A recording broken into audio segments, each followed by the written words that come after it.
Welcome back to Nasdaq Trade Talks. I'm your host, Jill Malandrino, Global Markets Reporter at Nasdaq. We'll be coming to you live from the Quandl Data Conference in New York City. Joining me for this segment, we have Tuheen Ghosh. She's the Chief Data Officer over at Circle Up, and we're going to focus on the future of data-driven investing. Thank you so much for joining us at QDC. Before we get into that, tell us more about Circle Up and what's unique about your investment approach. Absolutely. So Circle Up is an investment-driven, technology-driven investment platform with a focus on early-stage consumer products companies.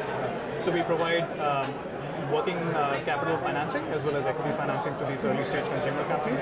And there's a couple of reasons why we focus on this consumer products industry.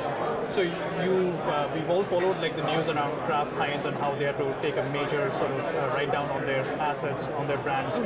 And this is something that you see broadly where a lot of these incumbent brands, large incumbent brands, are not doing particularly well. And they're losing market share to these upstart brands.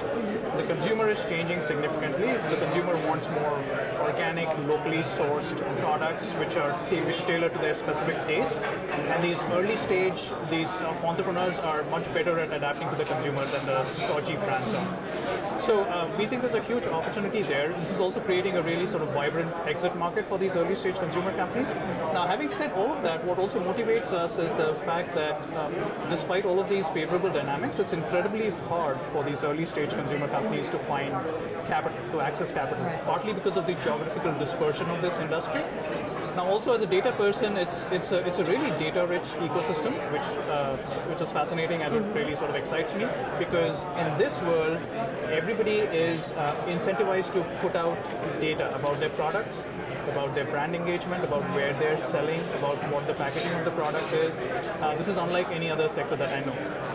The other thing that's really interesting about this space is that most of the business models are fairly uniform, and what that means from a data perspective is that you can systematize the process. So you can bring in data which kind of tells you where these companies are, where these products are selling, what the brand engagement is, and there are just like these 3 or 4 key dimensions that you can use to make systematize your investment decision process. It's just such an exciting part of the industry when you think about data-driven investing. I mean, theoretically, data is infinite. Yep. So there's just so many different data sets that you can look at and, of course, interpret. So everyone's investment style is different. Why are you excited about the future? What is it going to look like, let's say, in the next 5-10 years? Yeah, so I think, so what a lot of like the early adoption that you've seen, especially for what we call alternative data, has been on the public market side, especially focused on equities, right?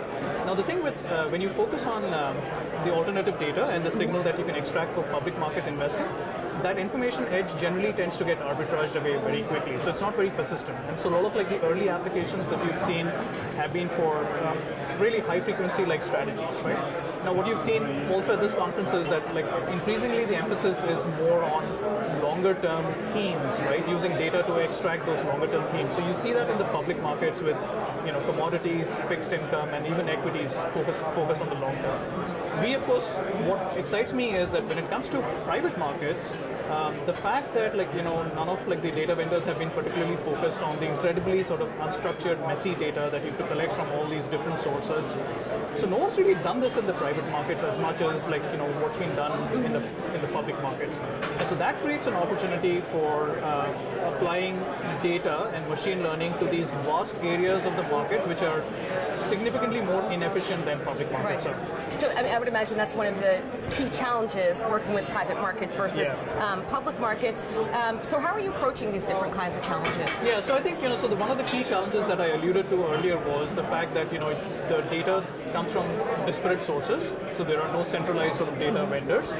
The data is messy, it's unstructured, it doesn't come with standard identifiers like tickers or QSIFs. So you have to do a lot of sophisticated data engineering and machine learning to stitch this data together to figure out what are the brands and products which are interacting in this ecosystem. So a lot of work has to go into that, and that in a way is good because it creates nice moats and barriers to entry.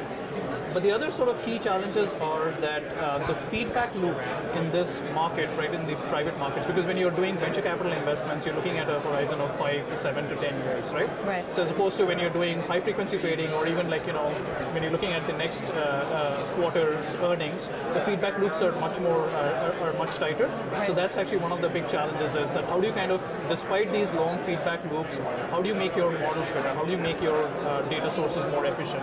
And then the third part is that when you're working in the public markets, you can really go back all the way to the Great Depression. You have these really long time series of data, and you can sort of backtest your strategies. The one challenge that you have is that with all of this alternative data, and that's true for us as well as for a lot of the public market investors, is that the periods over which you have this data is relatively short. Right. So you have to be much more creative about how you backtest your strategies. So in a sense, you have to look at much shorter periods and then sort of have a statistical way of inferring what the long-term impact of that is going to be. Okay, thank you so much for sharing that insight. Thank you, and Jill. thank you for joining me throughout the day. From the Quandl Data Conference, I'm Jill Malandrino, Global Markets Reporter at Nasdaq.